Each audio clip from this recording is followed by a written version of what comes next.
Ahora sí, chicos, muy buenos días. Bienvenidos a la sesión del 12 de enero del 2022. El día de hoy vamos a seguir platicando sobre aspectos que nos llevan a diferentes tipos de negociación. El primero de ellos ya lo comentábamos ayer, que tiene que ver con la interdependencia y cómo desde distintas perspectivas podemos apreciar una negociación. Si es que tenemos la necesidad o no de obtener algo por parte de nuestra contraparte, o si simplemente tenemos la posibilidad de no realizar la negociación, como en los casos que mencionábamos hace algunos días. La interdependencia tiene que ver con esas necesidades entre ambas partes. Sin embargo, también tenemos la posibilidad de que seamos totalmente independientes o de que solamente una de las partes dependa de la otra. En estos tres escenarios, las formas de negociación son muy diferentes. En estos tres escenarios tenemos la posibilidad de apreciar desde distintas perspectivas cómo es que vamos a llegar al acuerdo, como se los mencionaba también en clases pasadas. Si nosotros dependemos completamente de la otra parte, si nosotros queremos algo que tiene él, pero él no necesita nada de nosotros, se va a volver muy complicado que lleguemos a un acuerdo beneficioso para nosotros. En cambio, si ambas partes tienen algo que le interesa al otro, es mucho más sencillo. Si ninguno de los dos tiene cosas que le interesa a la otra parte, o sea que son independientes, como en el primer caso que vemos aquí en pantalla, pues no es necesario negociar. Si a mí no me interesa nada de lo tuyo y a ti no te interesa nada de lo mío, no vamos a negociar nunca, no nos interesa, ¿de acuerdo? Entonces es importante desde un inicio entender en qué punto estamos parados. Como lo veíamos en los aspectos anteriores, entender a la contraparte, saber qué quiere, qué necesita, cuáles son sus intereses y demás, es fundamental. Entonces, si nosotros tenemos la posibilidad de saber si él tiene, perdón, si él quiere algo que yo tengo, pues qué mejor que utilizarlo a mi favor. Una vez que entendemos esto, podemos pasar ahora sí a entender dos tipos de negociación principal. El primero de ellos es la que denominamos situación de suma cero o distributiva. Repito, situación de suma cero o distributiva. Esto es cuando las metas de dos o más personas están conectadas de modo que solamente una puede lograrla. En este caso existe una situación competitiva.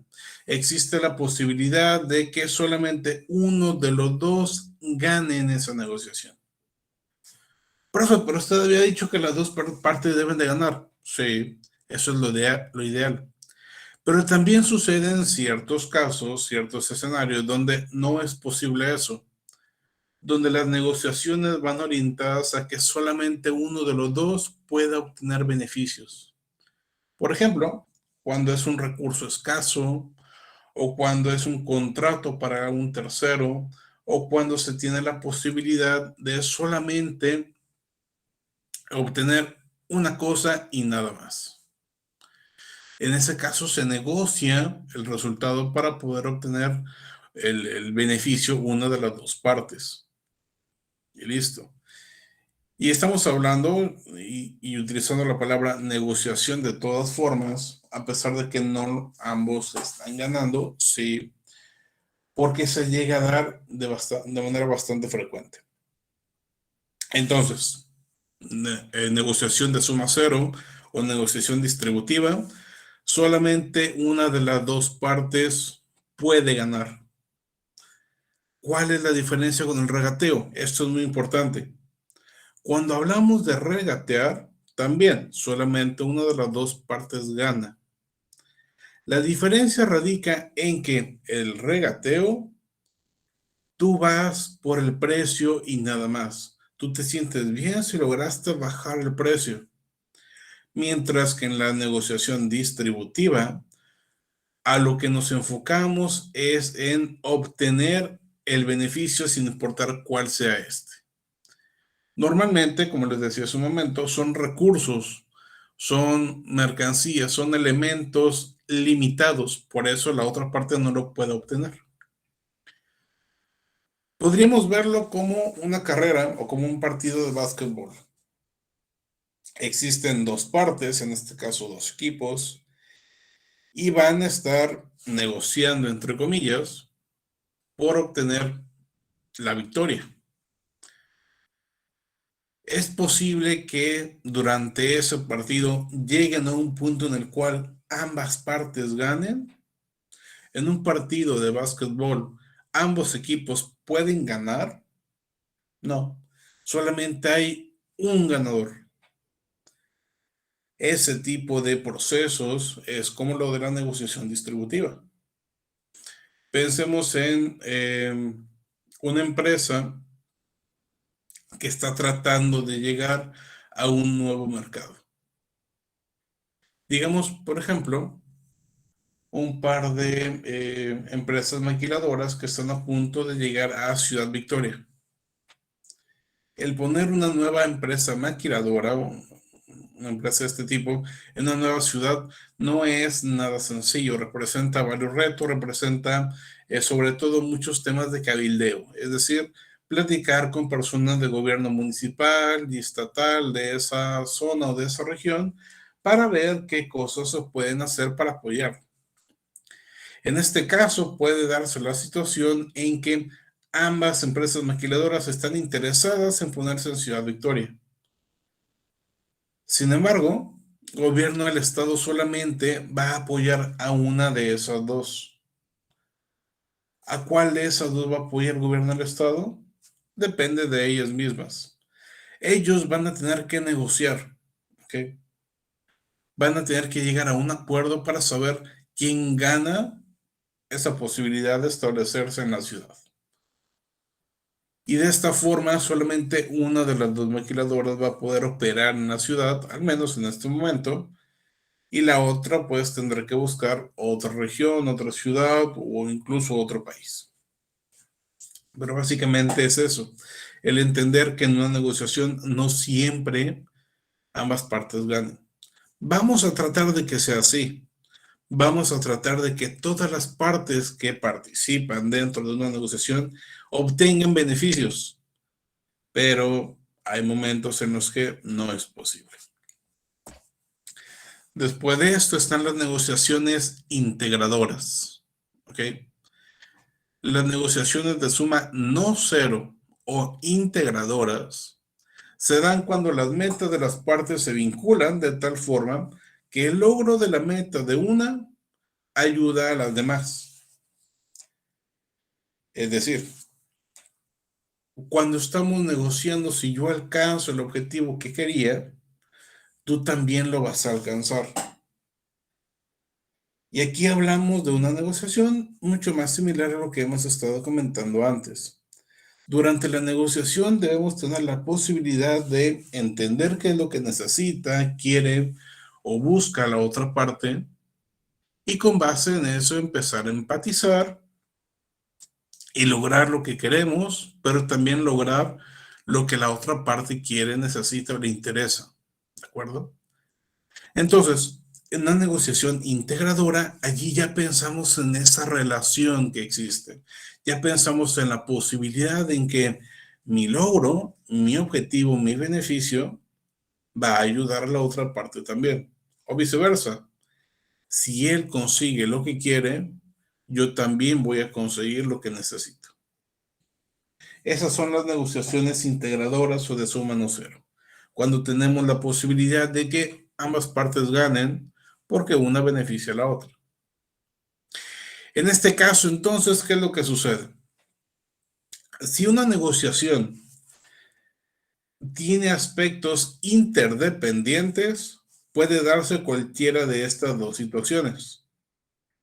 Si una de las partes depende de la otra, pero si la otra, al momento de ganar, hace que la primera pierda, pues no hay nada que hacer. Lo mismo de este otro lado. Si el éxito de una depende del éxito de la otra, no hay mucho que hacer, hay que llegar a ese acuerdo y punto. En este caso, tenemos la posibilidad de eh, plantear la manera de negociar desde diferentes perspectivas, con diferentes técnicas y estrategias. Precisamente más adelante, durante la materia, estaremos viendo cómo es que podemos llegar a esas técnicas o estrategias. Y a ustedes les voy a pedir que durante las exposiciones comenten algunas de ellas también. Vamos a ver algunos casos en este sentido que nos van a ayudar a entenderlo mejor también. Entonces, pensemos, por ejemplo, para que quede un poquito más claro. Una negociación integradora podemos apreciarlo, ya sé, digamos que nosotros somos cantantes, bueno, somos músicos en realidad. Somos músicos y empezamos a desarrollar una canción en nuestra guitarra, una tonadita que nos empieza a gustar y está padre, suena padre, suena padre. No tiene letra, porque no soy bueno para escribir letras, pero sí soy bueno para componer la música. Y estoy componiendo la música y tal. Y después se acerca una persona que no es muy buen músico, pero es muy buen letrista. Entonces, él tiene una letra escrita, ¿vale? Por separado, cada uno es muy bueno en lo que hace. Él es muy buen letrista y yo soy muy buen músico. Pero una canción no se forma solamente con una u otra. Se forma combinando la letra más la música. Entonces, cada uno de los dos tiene cosas positivas, pero si las combinamos, vamos a obtener un producto mejor. Vamos a obtener esa canción completa. Y a eso nos referimos con la negociación integradora. Ambas partes participan para llegar a ese acuerdo donde si uno se ve beneficiado, el otro también. En este caso, la canción puede tener los, eh, la autoría de ambas partes y las ganancias se van a ver reflejadas en ambas personas. ¿De acuerdo? Entonces, básicamente esa es la diferencia entre la negociación integradora y la distributiva. En la distributiva, repito, nos basamos solamente en que una de las partes puede ganar y las demás no. Y en la integradora, al contrario, todos ganan.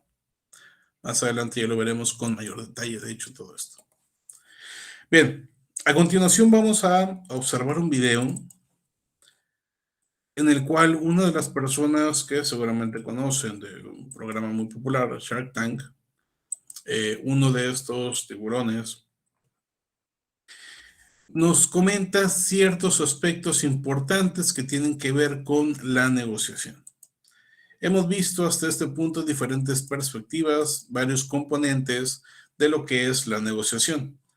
Hemos mencionado, por ejemplo, el caso de Margaret Neal y cómo pudo negociar con su caballo a través de ciertas lecciones que recordó en algún momento. Vimos el caso de Cecilia Durán para entender la diferencia entre negociar y regatear. Y hemos venido comentando en los últimos días diferentes características que configuran a una negociación. Para este punto lo vemos desde un sentido mucho más teórico, no necesariamente tan aterrizado. ¿Y cómo le podemos hacer para realmente entender que en la práctica sí necesitamos prestar atención a lo que estamos haciendo? Sí necesitamos entender y saber qué es lo que tiene, quiere, necesita o va a hacer la otra parte. Sí requerimos cada uno de los aspectos que hemos mencionado previamente, tener metas, tener flexibilidad para alcanzar esas metas, establecer con claridad cómo vamos a resolver el problema y no tanto enfocarnos en ganar y demás. Todos esos consejos que hemos visto, el resolver los conflictos y demás, se aplican en la vida real.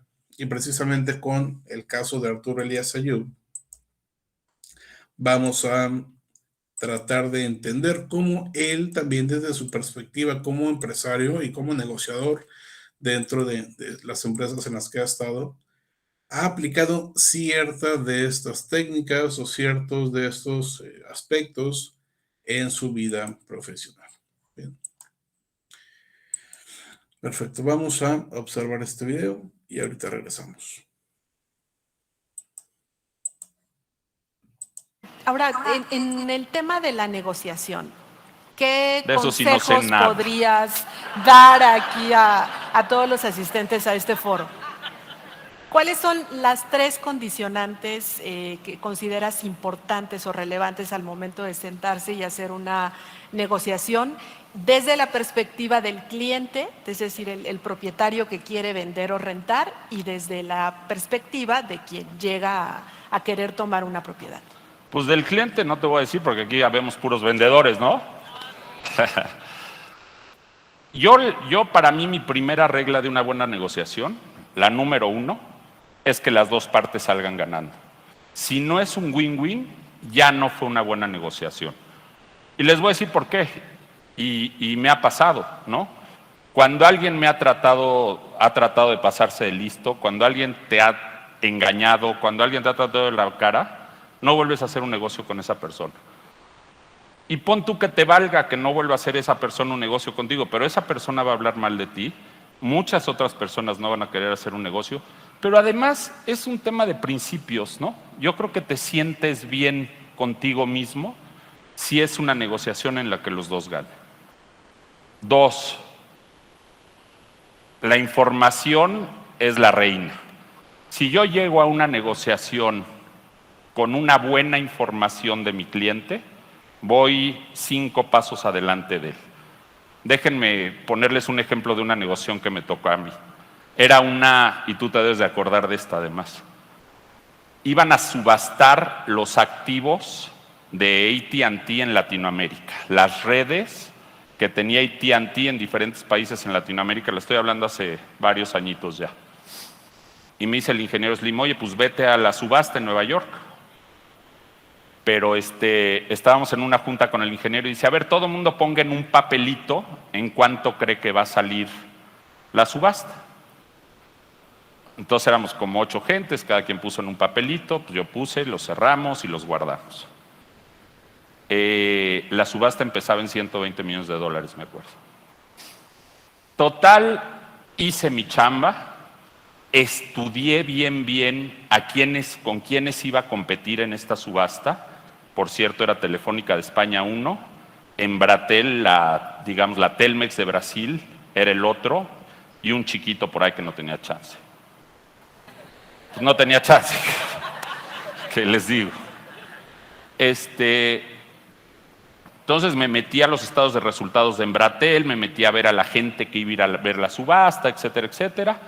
Y andaban con unas deudas espantosas, no se podían endeudar más porque los bancos no les iban a dar más. Por cierto, Embratel hoy es parte de América Móvil, en aquel entonces no era. Me metí a ver toda la información. Después me metí a ver la información de Telefónica. Telefónica tenía un chorro de lana, estaba creciendo cañón, pero iban 5 ejecutivos de Telefónica a Nueva York de España, venían de España, de un nivel bajón. Me metí uno por uno, los estudié, etcétera, etcétera. Empieza la subasta, se trataba de que iban un monito de cuarto en cuarto diciendo cuánto ponía cada quien, ¿no? Entonces, haz de cuenta, venía con nosotros y decíamos, pues 130 millones. Y iba al otro cuarto de Telefónica y decía, pues 135. Y iba al de Embratel y decía, pues 140, ¿no? Y ahí íbamos, por cierto. Traían equipos de 10, 15 gentes, todos con sus laptops así equipadísimos, y nosotros éramos 2 monitos, ya sabes. Y entonces pues llegaba el güey de la subasta y decía, a ver, pues acaba de dar Telefónica $142,328,921, ¿no? Y entonces yo le decía, pues danos tantito tiempo. Entonces ya le regresaba, pues 149,921,400. No, porque ellos traían sus modelos así súper picudos. Dije, pues que piensen que yo también, ¿no? Sí, te lo juro, es literal, ¿eh? Pero lo que supe es que Embratel no iba a poder pasar de 180 millones porque era lo que tenían en caja y no se podía endeudar más. Pero lo más interesante que supe es que los de Telefónica, al nivel de la gente que mandaron, no iban a poder tomar decisiones más allá del número que llevaban ya de su jefe. Entonces, ¿qué hice? fui alargando la subasta durante el día. Cada vez que nos tocaba le decía, oye, pues déjanos sacar nuestro modelo, porque fíjate. Pues no, me bajaba a echar un cigarrito, una hamburguesa o lo que fuera, para ir alargando el rollo. Porque yo sabía que a cierta hora de la noche en España iban a ser la 1 de la mañana o 2 de la mañana y ya no iban a tener con quién hablar. Pues en el papelito, en la oficina del ingeniero Slim, hubo quien puso 530 millones de dólares, porque era un activo muy importante. Hubo quien puso 400 y cacho, bla, bla, bla. Yo puse 207. Cuando llega el cuate a las 8 de la noche, el subastador, y me dice, pues Telefónica está en 199,800, dije, ya valió. Dije, pues 206. Me fui a 206 porque dije, el precio que traen es 200. Se me puede envalentonar este güey y decir 203, 204, pero me va a sacar de onda en mi estrategia, entonces me voy a ir a 206. Y obviamente, pues ya en ese momento, ¿qué choro me estoy echando? ¿Me alargué mucho? Te falta uno además. Pero en ese momento, pues ya no tuvieron con quién hablar. Llega el subastador, la otra persona con quien yo iba, por cierto, era mi abogado. Llega el subastador y dice, oye, piden los de Telefónica que la subasta se pase a mañana. Y en las reglas estaba clarito que tenía que terminar ese día. Entonces mi abogado se pone como fiera. Dice, oye, aquí están las reglas, tú no puedes cambiar las reglas, esto te puede causar una demanda, bla, bla, bla, bla, bla, se tiene que acabar ahorita. Pues ya no tuvieron con quién hablar y la ganamos en 206, me le fallé por 1. Pero es lo que les digo, estudié, hice mi tarea, hice mi chamba y llevaba la información exacta de con quién estaba compitiendo. Y eso creo que es una clave de la negociación importantísima, llevar la información. Bueno, y hoy te metes a su Face, sabes a qué hora va al baño, ¿no? O sea, sabes absolutamente todo de tu cliente. Entonces, llevo 2. Llevas 2. ¿La tercera? La tercera, a mí me funciona muy bien una actitud súper positiva, tirarle súper buena onda a la gente con la que estoy negociando, conquistártela, literalmente conquistártelos. Es mucho más difícil decirle que no a alguien que te cae bien, con quien tienes empatía o hasta que acabas queriendo, que alguien que te cae mal, aunque quieras le dices que no, ya sabes, aunque quieras el producto, le dices, no, la empatía me parece una herramienta de negociación increíble.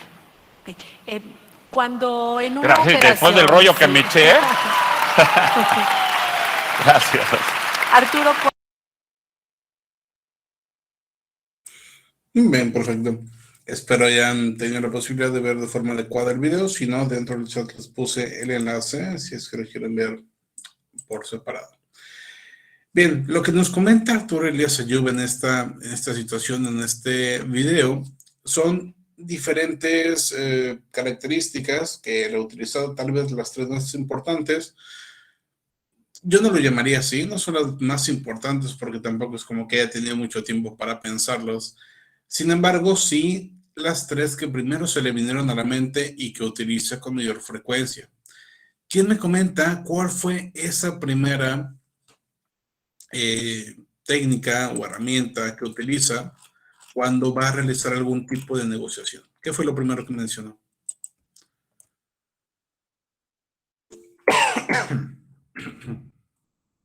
Linda.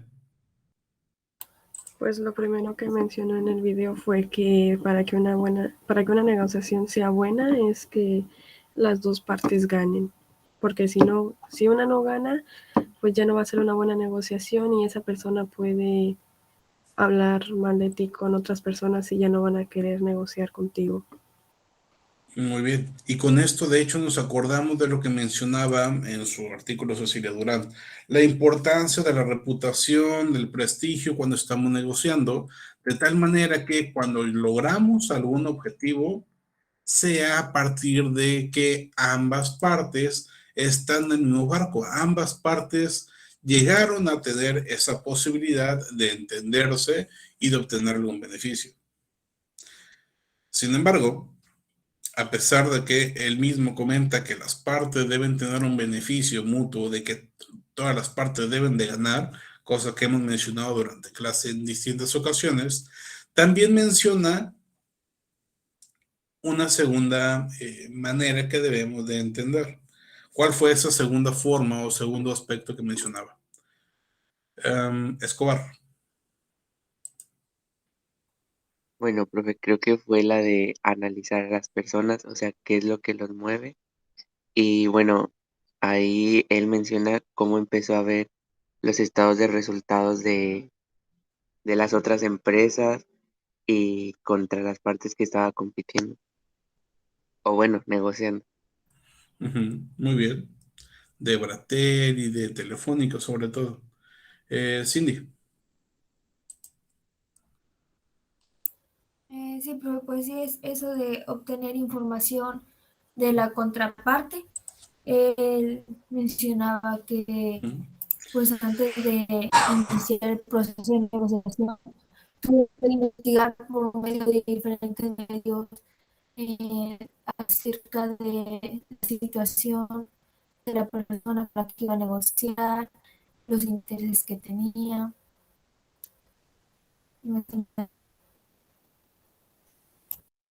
Exacto. Entonces, el entender a la otra parte y obtener información de ellos es fundamental. Eso sí, me parece que es algo clave. ¿Y qué fue lo que sucedió al final de cuentas durante esa negociación?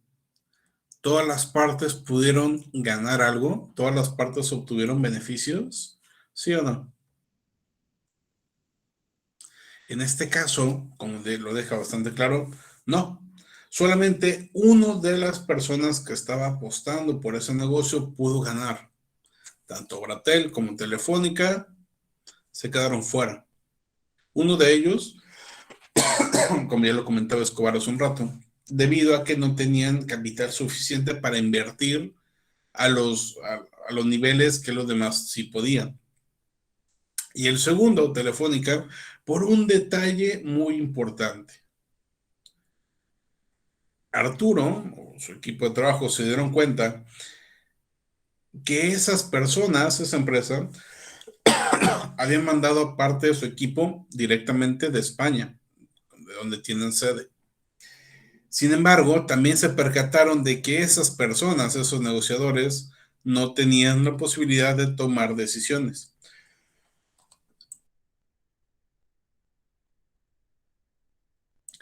Perdón, me disculpo. Entonces, por este motivo, trataron de retrasar la reunión, o mejor dicho, en este caso, los bits o ¿cómo se llama esto? Sí, las propuestas. Y durante todo el día trataron de estirar y estirar y estirar el tiempo hasta que finalmente sabían que en aquel otro país ya no iba a ser posible contactar a la persona que toma las decisiones. Al momento de que se dan cuenta de ese error que está cometiendo tu competencia, que está cometiendo esa contraparte, pues tienes mayor control sobre el juego porque planteas ya una estrategia en la cual tú puedes ganar. Sin embargo, en este caso estamos hablando de algo distinto de lo primero. En el primer consejo que daba, estaba hablando sobre de que todas las partes debemos ganar, mientras que en el segundo habla de encontrar información para que tú ganes. ¿En dónde radica la diferencia de estas dos posturas de Arturo? Básicamente, en lo que se está negociando. En el primer caso, está hablando de cualquier negociación normal en el cual va a haber un intercambio. Yo te voy a proporcionar algo a cambio de otra cosa. Mientras que en el segundo caso, Arturo está hablando de algo finito, algo que no alcanza para todos, algo que solamente una de las partes puede obtener. Y en esos casos, donde se da ese tipo de negociación, que ya les comentaba, se llama distributiva, es donde podemos hacer uso de diferentes estrategias para no ganar, perdón, para que no todos ganen. sino para solamente yo ganar.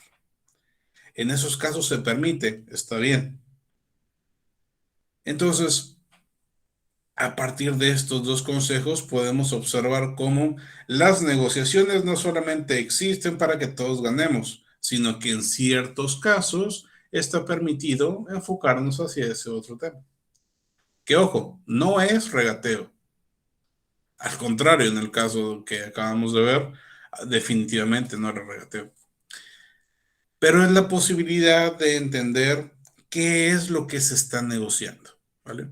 Si nosotros estamos entendiendo, estamos bajo esa premisa de que un bien es finito y solamente uno puede obtenerlo, pues bueno, vamos a hacer una negociación distributiva.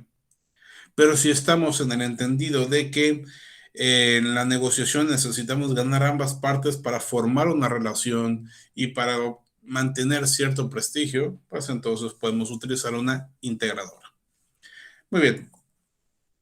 Una vez que entendimos esto, o que nos comenta esto Arturo, podemos pasar al siguiente consejo, el tercero. ¿Qué es lo que nos comenta Arturo? ¿Cuál fue ese tercer consejo que nos menciona desde su experiencia? ¿Qué le ha funcionado a él? Ya entendimos que es importante tener una capacidad de observar todas las partes para intentar que todos ganen. Que debemos estudiar para poder saber información de la contraparte que podemos utilizar a nuestro favor. Y ya habíamos visto algunos otros consejos durante clase. Pero él comenta un tercer consejo bastante importante, al menos para él. ¿Alguien se acuerda cuál fue? Linda. Creo que era el de tener una actitud positiva con la otra parte, o sea, tener empatía. Muy bien, muchas gracias, Linda. Tener una actitud positiva con la otra parte. Y puede relacionarse con esa empatía que nos comenta ella, pero más bien, no sé si han visto antes a Arturo Elías Ayub en entrevistas o en programas de televisión o en cualquier otro lugar. Pero él casi siempre tiene esta forma de hablar en la cual, número uno, es bastante relajada y número dos, siempre tiene una sonrisa o trata de mantener una sonrisa en su cara. Eso es algo fundamental para muchas personas. En distintas ocasiones nos enfocamos más, sobre todo en esta parte del mundo, nos enfocamos más en la actitud que tiene nuestra contraparte que en lo que realmente se está negociando. Porque a partir de esa actitud yo voy a poder entender si me cae bien o me cae mal esa persona. Entonces, como lo comentaba él mismo, es mucho más complicado decirle que no a alguien que te cayó bien. Ahora, ese consejo en particular no es para todos. No todos tienen o tenemos la posibilidad de caer bien. Y de hecho, aunque lo tengas, no le vas a caer bien a todo el mundo. Y eso es algo que deben de entender. No le vamos a caer bien a todo el mundo nunca. Siempre va a haber 1, 2, 10, 20 personas a las que les caemos mal. ¿Por qué? Diferentes motivos. A veces simplemente por existir, a veces por tu cara, a veces por tu actitud, a veces por X circunstancia. Sin embargo, mientras más positiva sea tu actitud, es mucho mejor probabilidad que tienes de que la negociación sea exitosa. Repito, no todos tienen esa posibilidad de tener una actitud positiva o de caer bien, pero si tú sabes que lo tienes, si tú entiendes que lo puedes obtener, pues trata de hacerlo. Perfecto. Vamos a dejar hasta aquí la sesión del día de hoy. Ya mañana estaremos platicando sobre algunos otros elementos importantes de la negociación y particularmente sobre ciertos aspectos relacionados a la manera en que podemos encontrar alternativas cuando estamos negociando y formas en que las partes pueden llegar a acuerdo de una manera más concreta. Por lo pronto, será todo por el día de hoy. Muchas gracias por su asistencia. Una disculpa por la tardanza en la mañana. No voy a voy a tomar asistencia y los que están aquí les voy a dar una participación especial por haberse quedado. Aguilar Suárez. Barrón Aguilar. Presente. Pujanos. Presente. Carrión. Presente. Cruz. Presente. De la Cruz. Presente. Escobar. Presente. Gámez. Presente. García. Gaspar. Presente. Gaspar. Gatica. Presente. Gaitán. Presente. Gómez. Presente. González. Guerra. Hernández. Ibarra.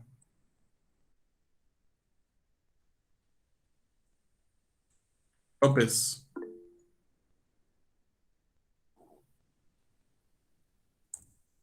Manzano. Presente.